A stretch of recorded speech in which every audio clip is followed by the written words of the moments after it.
Hand-arm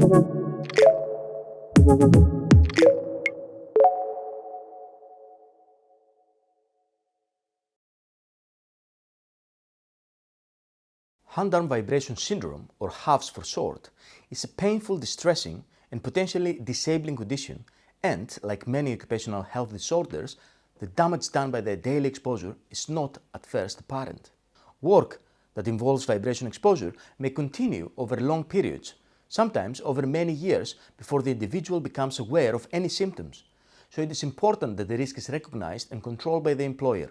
The Control of Vibration at Work Regulations of 2005 requires employers to eliminate or control risk from vibration to as low as reasonably practicable. Where a risk to health remains, health surveillance must be provided by the employer. The Health and Safety Executive has been taking enforcement action on HAV, and employers have been prosecuted in cases where preventable cases of vibration-related ill health have been found. A significant risk to a business where its employees use vibrating tools is that of civil claims. Compensation awards can be costly, particularly when a claimant is young, and a ruling on loss of future earnings can result in an award of hundreds of thousands of pounds. In 2019, a property developer company was fined £600,000 after 5 employees developed hand-arm vibration syndrome. Controlling vibration risks today should assist with defending future claims and controlling the risk to employees' health by identifying and assessing the risk and need for action. The first stage is to identify tasks and processes that expose employees' hands to vibration and which may put them at risk of developing HAVS.